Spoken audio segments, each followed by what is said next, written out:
या हैं अब तलक जिंदा, मर गए या हैं अब तलक जिंदा, मेरे गाँवों के लापता अफराद। वाह, मेरे गाँवों के लापता अफराद। गजल सुनिएगा।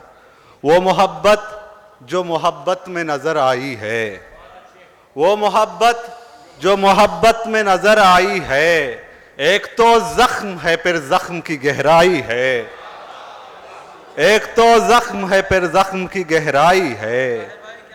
मैंने दुनिया को किसी और नजर से देखा, मैंने दुनिया को किसी और नजर से देखा, मेरी आंखों में मेरे ख्वाब की पसपाई है। मैंने दुनिया को किसी और नजर से देखा, मेरी आंखों में मेरे ख्वाब की पसपाई है।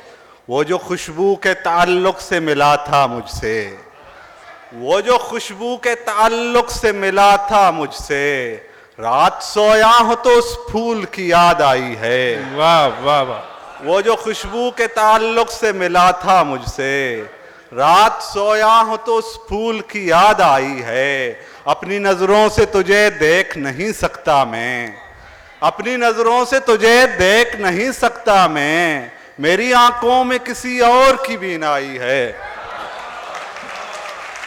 बहुत शुक्रिया ताहिर अजीम साहब। अगले शायर जो तशरीफ लाएंगे, उन्होंने कहा कि जवाज़े क़िस्से वहशत बनाना पड़ता है, शबों का कर्ज है आखिर चुकाना पड़ता है। कोई ये सोच के आए मेरे कबीले